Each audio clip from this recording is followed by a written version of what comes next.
National cooperative development corporation amendment bill 2026 पार्लमेंटला आणलं.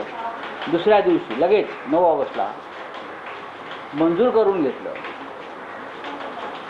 आश्चर्य असं आहे, जे गृहस्थ सहकार मंत्री 8 ऑगस्टला या national urban cooperative finance development corporation या कंपनीच्या उद्घाटनाला येतात.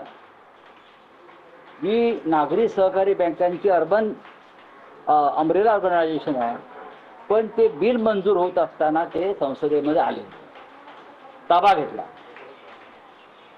मुळात हा इतका मोठा निर्णय घेताना महाराष्ट्र हे सहकार चळवळीतलं अग्रगण्य राज्य आहे. सहकार चळवळीची मुहूर्तमेढ ही महाराष्ट्रातून झाली आहे.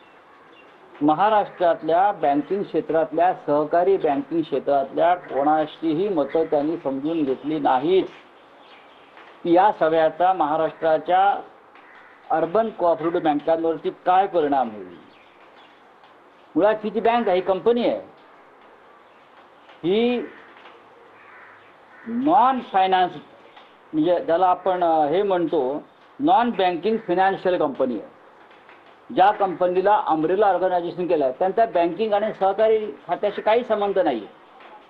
तरीही महाराष्ट्रातल्या नागरी बँकांचं नेतृत्व अमित शहा यांनी त्यांनी स्थापन केलेल्या एका बँकेकडे दिलेलं आहे.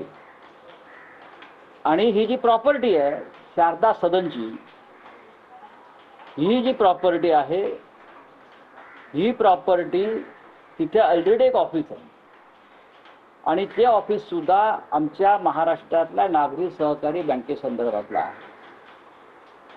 आणि या बँकेला अनेक बँकांकडून येणार.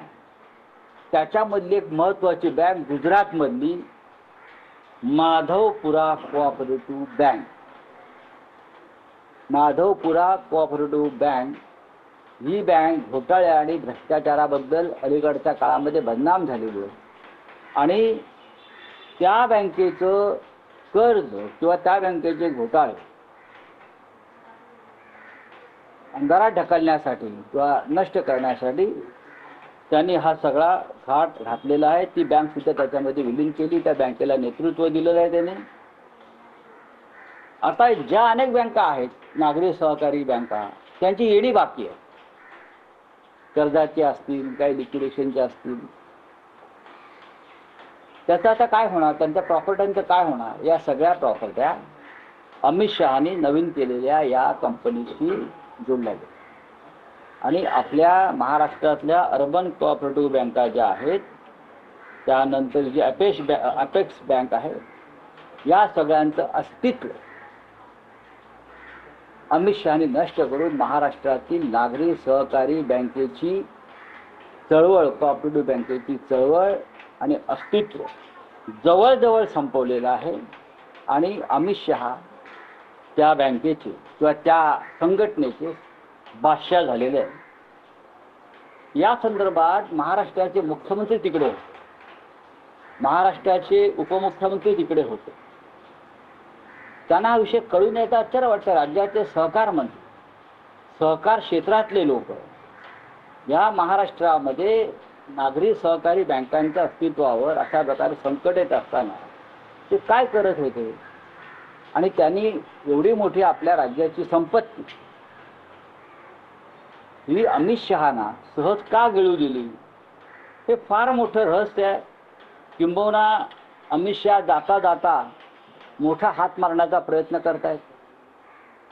मला असं वाटतं की महाराष्ट्राकडे मी अमित शहाना पत्र लिहिलं की तुम्ही महाराष्ट्रातील सहकार चळवळ आणि सहकारी बँकांचे जाळे मोडून काढण्याचं कारस्थान रचलेलं आहे. हे आपल्या ताज्या कृतीवरून स्पष्ट दिसतं. आणि हा जो भ्रष्टाचार त्यांनी केला ही एक प्रकारची मनमानी आहे. महाराष्ट्राला पूर्णपणे कंगाल करायचं. सहकार क्षेत्र आणि सहकार चळवळी महाराष्ट्राची ओळख आहे. महाराष्ट्राचे साखर कारखानदार त्यांनी आपल्या पक्षात घेतले जबरदस्तीनं. अनेक कारखाने बंद पाडण्याचा प्रयत्न केला. मर्जीतल्याच बँकांना निधी दिला जातो चालवण्यासाठी. जे त्यांच्याबरोबर नाहीत त्यांना नोटिसा पाठवल्या जातात. आता जी सहकारी बँकांचं अस्तित्व आहे नागरी बँकांचं, त्या एकत्र करून त्याचाही घास अजगराप्रमाणे गिळला जातोय. मग महाराष्ट्रानं करायचं. महाराष्ट्रानं गुजरातच्या दारामध्ये भीक मागायला उभं राहायचं का? अमित शहाच्या दारात कटोरा घेऊन उभं राहायचं? हा गंभीर विषय जर राज्याच्या मुख्यमंत्र्यांना कळत नसेल आणि ह्या निर्णयाचं ते आणि त्यांचे उपमुख्यमंत्री बिंडो झांजा वाजवून स्वागत करत असतील तर बाळासाहेब ठाकरेंचा कोणता विचार तुम्ही पुढे घेऊन चाललेला आहात मिस्टर मिंधे, ते सांगा ना. ज्या पद्धतीनं तुम्ही अमित शहाचे बूट चाटताय महाराष्ट्र